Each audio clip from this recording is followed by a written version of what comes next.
Hey, Soul Tribe. I'm Mhm. KamalaDevi, and I'm here with Bre Reilly today. So I'm super excited to explore this super controversial, juicy topic of dancing between, polyamory in this whole continuum spectrum all the way to swinging. So we thought today we'd talk about big umbrella of open relationships. And Bre actually is someone, she's the perfect person to talk to this about because of her life's journey and life experience. But just a little background because Bre's a very dear friend of mine. For the last 5 years, we've been dancing in intimate community. And so I wanted to introduce her for those who haven't, seen her on stage or been with her in the field. Bre is a sex and relationship coach and educator, and she's also an artist, an amazing singer, and yeah, just a very creative, talented person. So it's an honor to be just having this conversation with you today. Yeah, it's an honor to be here. Yeah. So we're both in San Diego, and San Diego happens to have a really vibrant open relationship, community. But there tends to be two camps. And so I'd love, Bre, if you just wanted to start off and talk a little bit about the different communities, like swinging versus, polyamory. Yeah. Yeah. And I mean, everybody has their own experience with whatever communities they're engaging in. And I grew up in Toronto, Canada. And I always sought out all the, swinging clubs and wherever I traveled all over the world. And swinging seemed to be what was most mainstream, most accessible. So that was the world that I kind of grew up in and explored myself through since as early as I was becoming sexually active.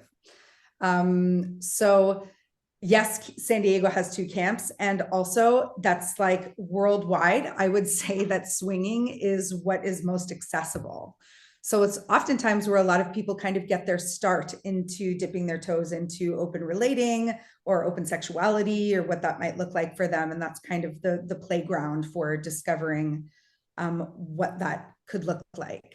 Yeah, example to your point is that I went to Las Vegas for, at the time it was an annual, not so much now with COVID, but there was these big swinging conferences. There are these conventions, and they Yeah. took over, a hotel, and I think it was like something like 40,000 Oh, swingers, yeah. like huge descending in. And we were honored to be on the main stage at the Palms with, Michael as MC. And it was such a contrast to be in that whole culture and that whole world to being at the World Polyamory Convention, which is, at the time it was the biggest polyamory gathering in the world.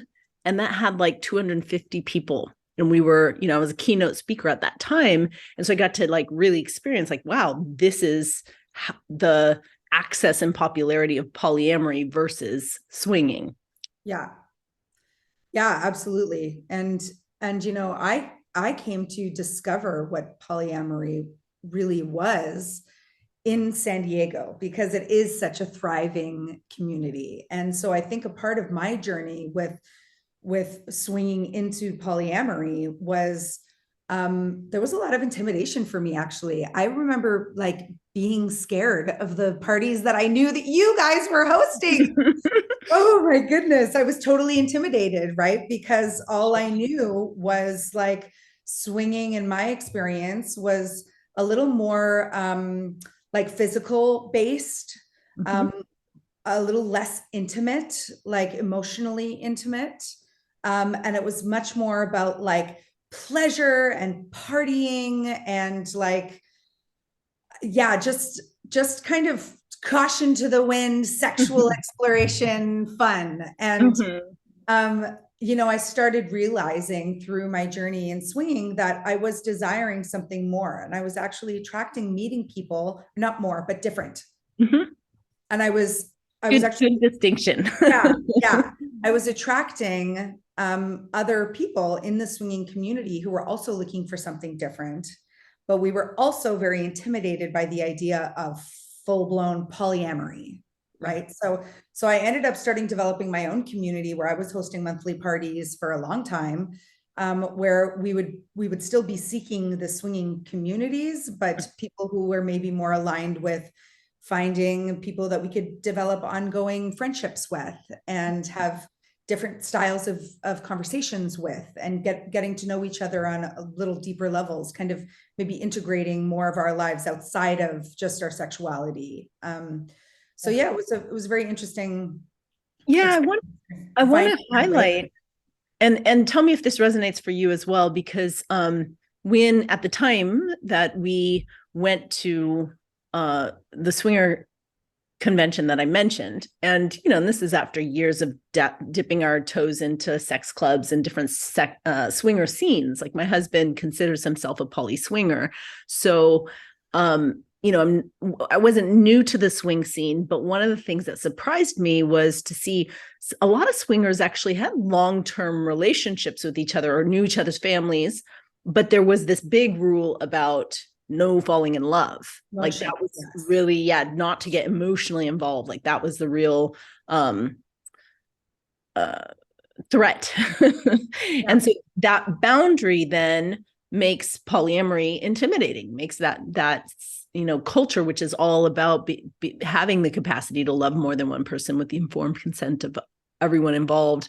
It's about emotional, intimate, long-term connecting, whether or not you have sex.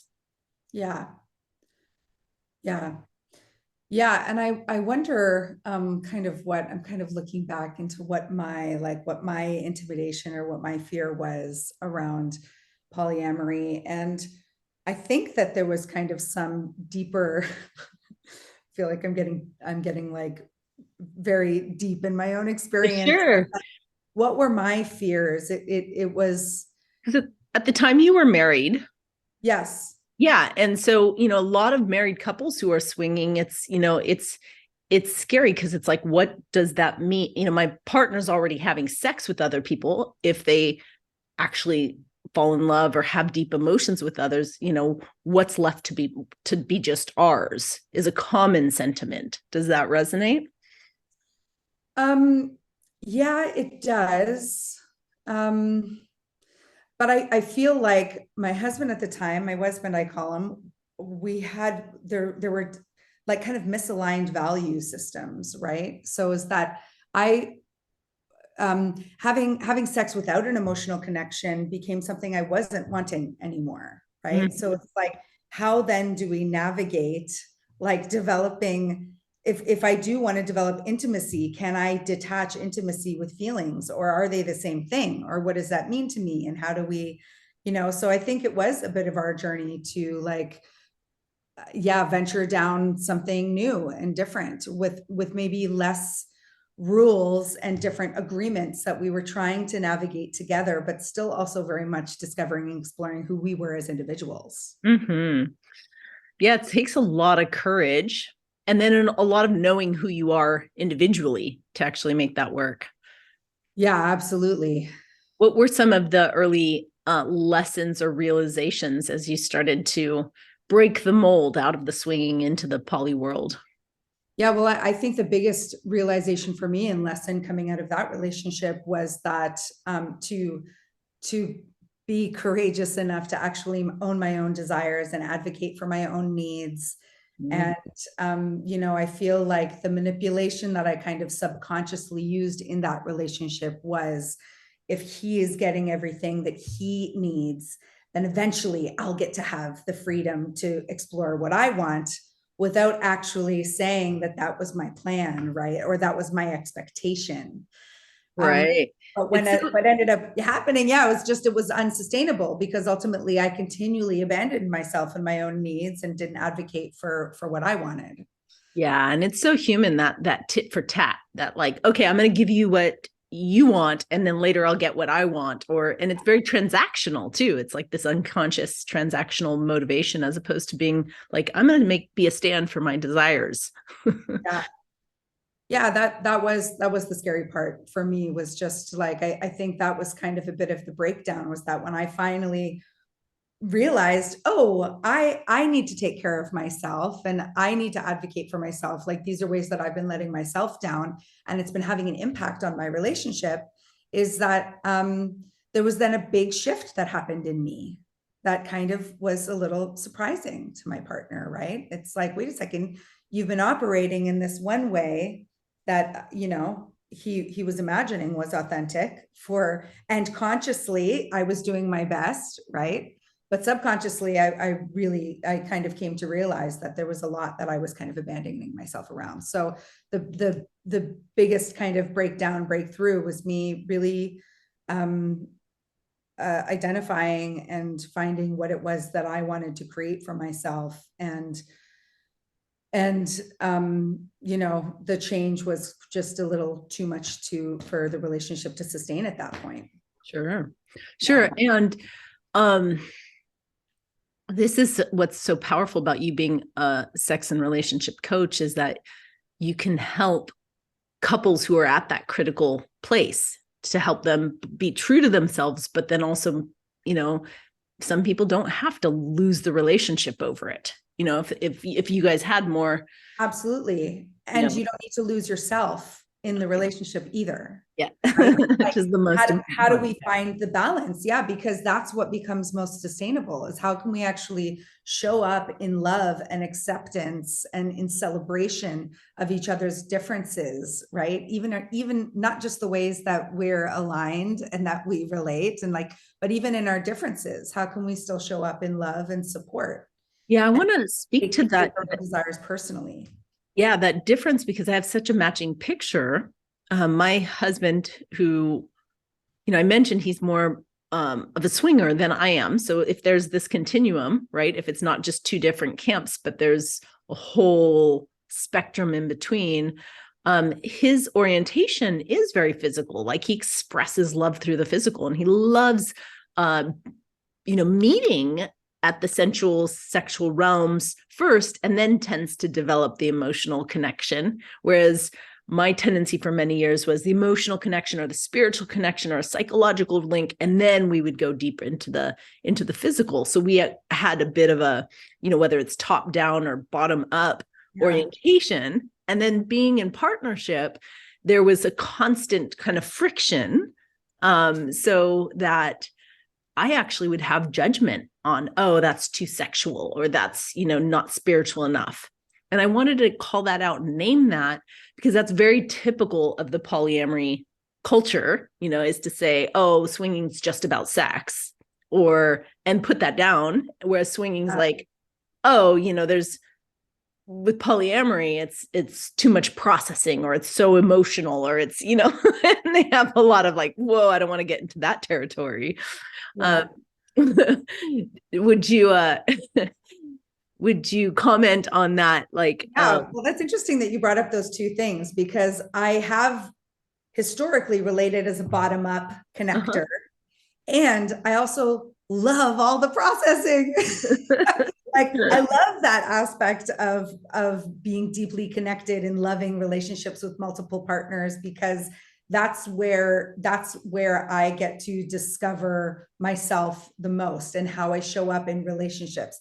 Not just how I show up with my body or what my body does, but I would say that is typically the way I connect, is from the bottom up. And just for people who are unclear about top down or bottom up, it is like connecting from the genitals up, right? From the root up, where then my heart feels connected. And then I establish like the spiritual and the mental kind of alignments and synergy and all of that. And some people are the opposite. They want to feel, they want to experience the essence and the connection and the way we're transpersonal through source, and you know, share the visions and connect intellectually, feel the heart space, and then their eros kind of opens up after that, right? That's like, so it's just two directions, but ultimately still with the same goal of how we connect and find intimacy with partners. Mm-hmm. So I definitely am bottom up. Yeah. And I want to name at this stage in the game for me how different unique soul connections will open me up at different chakras. So I'm in this place where, and this didn't used to be true. It used to more be like, okay, I need this to establish this before I open. My heart has to open before my legs open. Like that was part of the combination. And there's a way that I feel my heart has so deeply opened that it doesn't like require. Yeah, it's like whether it's, you know, between my legs or between my third eye, you know, between my brows, it's definitely more of a like, I want to meet that person where we meet. And right. And there's not a connection that is absent of soul, or, you know, like I can't have a connection. I used to feel like, oh, I don't want to be too sexual because there's not enough soul there. But it's like, I feel so saturated in soul that I'll meet that person there and they may or may not be aware of it. They may or may not, you know. So it's, I also want to name that because it's not like the either or is part of the initiation in, and then in the inside of the inside, when we're in intimacy, you know, it's really making love to the divine in the other person, whether or not they're aware of their divinity. Yeah, right. Because it's there for all of us. Yeah. Yeah. And, you know, there are people who, even my lovers, who've been like, oh, that's a little too, you know, spiritual for me, or like, I don't need to pray, or, you know, like eye gaze, or, you know, not interested in that. And that's okay. But it's so much fun to meet and find people that do meet and match in those realms.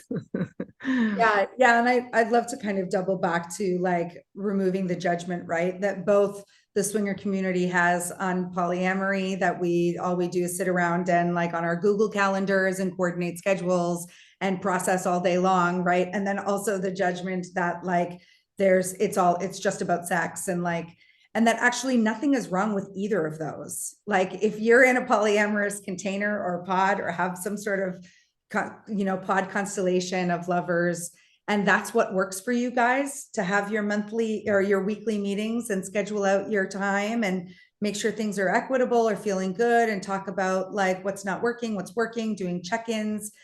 Like that might not work for everybody, and that's okay. It doesn't mean there's anything inherently wrong with doing relationship that way. Just the same as for the swinger community, if you're consenting adults operating within certain agreements that feel emotionally and physically safe for both partners, then, you know, who's to judge that and say that like it's only open relating if you're involving feelings, or you're just, you know. So I just want to normalize that, like, those are kind of the two camps that people generally look to as the possibilities. But what I really want to impress upon everyone is that the spectrum that we've mentioned in between is actually limitless. Mm-hmm. Who you are as a sexual individual, and the way you relate in love, and the way you experience a source, or other people, or other hearts, or your own sexuality, right, is completely unique to you as an individual. And I love that uniqueness of each of our, you know, our body minds are so like fingerprints. But then when we come together with different people, we create a whole other universe just in one other connection. So, right. You know, like that combinatrix of that combinatory like possibilities of, you know, not just one relationship, but multiple relationships brings out so much within, you know, each person. Yeah. I mean, it becomes its own thing, right? you develop in every new dynamic, there's a whole other birth that happens, right? Of what that relationship is holding in itself. Yeah. It's wonderful. So what now, you know, that you're in a new constellation that's more oriented around, you know, your being, what's your relationship style look like? Yeah, well, that's kind of been something I've been in contemplation with, not my relationship. I currently have, I call him an anchor partner. Mm-hmm.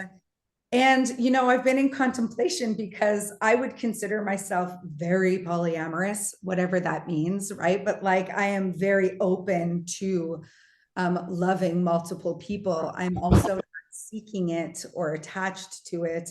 I also probably do lean more into a primary partnership. I do love being in daily, like mundane life, doing life with a partner. Mm. And it's interesting because the inquiry that I've been in is that, you know, I had a previous partner that I was also with for 2 years. I'm coming up to 2 years with my current primary partner right now. And since my last relationship, we transitioned that into focusing more on valuing our friendship and that intimacy. I haven't really been with sexually with a lot of people. And I have been in deep, loving, sensual space with all of my community, which I love being in that space with community. And like, I guess there's some sort of existential crisis of like, how polyamorous am I if I'm only in primary loving partnership with one person for the last 2 years, right? I'm like, so even right now, I'm still getting to assess and inquire, like, what does open relating mean to me? What do I have the capacity for right now? What are my growth edges? And are those the growth edges I'm even choosing to dive into? Maybe there are other areas of my life that are needing attention right now and needing my energy. And so I just really love the process of being in that very dynamic flow of even how I identify. And being able to have partners and loved ones who I can continually check in and communicate about that. Because if I learned anything in the way that I used to relate and the relationships I used to have, it's that, I mean, my big breakdown was my lack of authenticity, right? And naming who I am and what I'm wanting. So that's kind of my North Star now, is like, how courageous can I be to stay authentic and share and express what I'm wanting, what I'm available for, what boundaries I have. And they can change on a smaller scale day to day, and they can change on larger scales week to week or year to year. But just the freedom to be in the flow of what that is and what that looks like, and whether we're flowing together or we're flowing in our own directions and back again, like just really being in like the surrender of the dynamics of relationships and love and sexuality. I love it. What I hear in this is, you know, the constellation may be shifting, whether it's, you know, seasons and different times of your life and different interests and all the various aspects, but that through all of it, you're really tuning into, you know, the truth of your heart, your, you know, desires, your soul's path. And as long as you're staying true to that, you can design your relationship to, you know, to express that. And it doesn't matter if it's, you know, poly swinging or whatever camps or labels. It's more about you being, you know, true to yourself, and then in that deep intimacy with others around who you are. Yeah, absolutely. Because I think it's important to note, like, not you know, being authentic and inflexible or inconsiderate or anything like that, right? It's like, how do I actually include the people who are involved, who I'm engaged with in life in a personal way, that where everything gets to be collaborative and exciting and we get to be in creation together. And I think it's really healthy and common when somebody identifies, oh, I want to have an anchor partner or a nesting partner, or, you know, even a primary, although that word's controversial. Like, there's like that, okay, I want this and I want more. And the degree of the more, it can all be negotiated with that partner and with, you know, within the bounds of what's true for you. But I think that's, a really healthy combination, as opposed to being, that you, if you know that's true, because some people's truth is, hey, I'm really wanting to be solo in this journey, and not wanting to anchor with anybody except myself, and just really celebrating when you know that truth. Can you stay true to it? Right.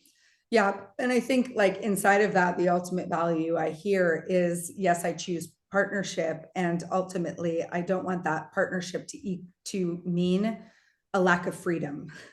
Yeah. Like my heart still needs to be free, right? And I choose to be in partnership, and my heart needs to be free. And I think that before I became much more educated and exposed to different tools, like all the things that I teach now is basically communication tools and how to be authentically expressed without blame or shame or guilt, or like how to release those in ourselves so that we can show up more fully for ourselves and for our loved ones, is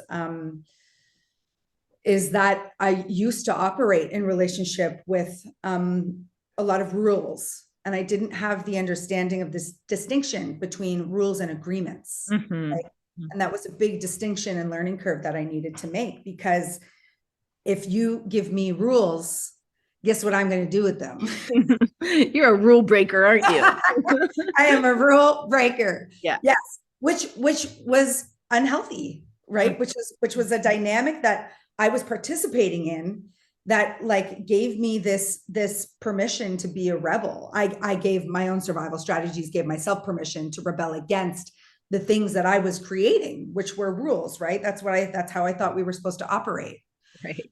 Which I wasn't participating at a conscious level of actually making agreements that were true to what I was wanting and what and what actually elevated our relationship to something that benefited the whole. Yeah. And agreement making is a whole art form. I mean, it's so nuanced and rich when we look underneath the agreements at what are the needs that are being met, and like, or where's this coming from, and is this truly going to satisfy both of our visions for how we want this relationship to look. And so it's really beautiful, deep work to actually move into agreement field, beyond just rules. Is almost like it's an immature form. It's an early immature iteration until we evolve into agreements. Yeah, I agree with that. I have funny, and we're so creative. Humans are so creative when we're trying to find workarounds for rules. Like I have some funny memories popping up of myself in ways that I was like, well, I didn't do the thing that you told me not to do.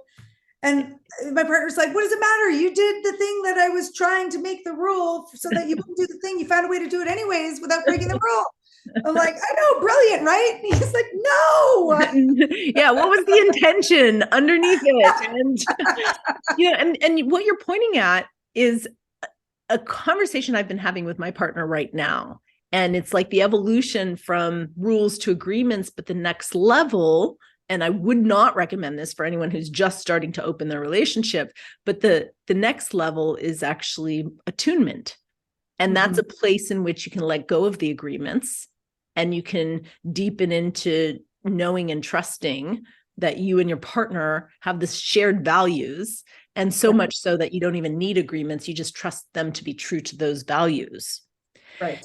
And, I would love to dive deeper into agreements with you on another, live stream. It'd be, I think you have a unique perspective on it that would be rich, to explore. And then we could also compare agreements and attunement more. I think that there are times when agreements are valued. There's times when attunement, and there are even times when, hey, certain rules, like bottom line rules, are necessary. So it'd be a fun topic for next time is to actually look at that continuum.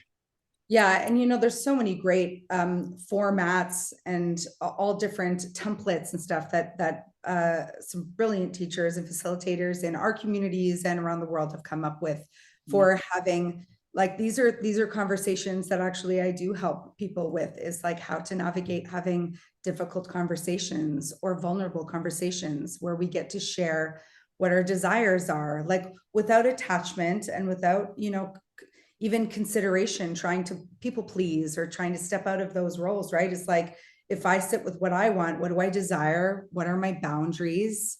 What are my fears? And what do I need, right? Is there a request in there?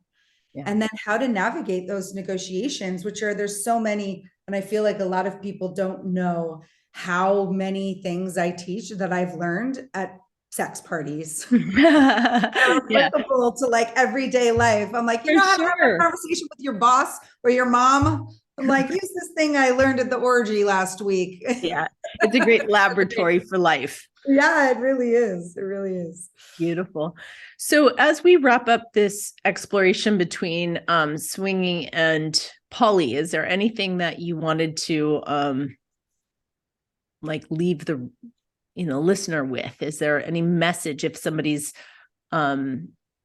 specifically, exploring in that continuum? Do you have a message for them? Yeah, I mean, really just that like anything is possible. And I understand that that can be both very liberating and also very overwhelming, right? That there are so many options. And when you're forging a new path or you're exploring or discovering a new way of relating to yourself and your sexuality, engaging with others, that it's a lot to navigate kind of what we've been taught or what mainstream society says is all right or okay, or what we feel permitted to, and all the complexities of like what wounds those are sitting on top of and what our intentions are and how to really communicate that effectively. And so it's so multi-layered and beautifully complex Mhm. that the options are limitless, and sometimes we can be very kind of narrowly focused or really only see one possibility or the other, which is kind of why we're discussing swinging versus polyamory, right? Is like those are kind of the two camps, and those aren't the only two camps, right? That like if we can just expand our vision into the possibilities, become more aware of like who we are and what we want, then with support and guidance to people who have already made a lot of messes in open relationships, right? Like support is important. Yeah. To feel like you have a safe space where you can feel heard and loved and seen and Beautiful. understood. If someone wants to work deeper with you and get your support, tell us a little bit about your offerings.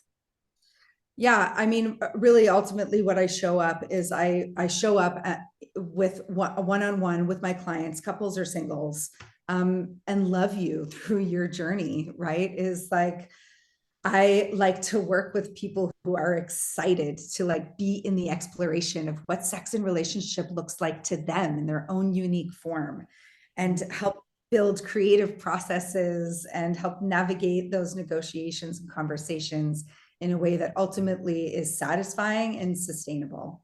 It's beautiful. Yeah. And how do people reach you? And people can reach me through my Instagram, which is Bre_Riley.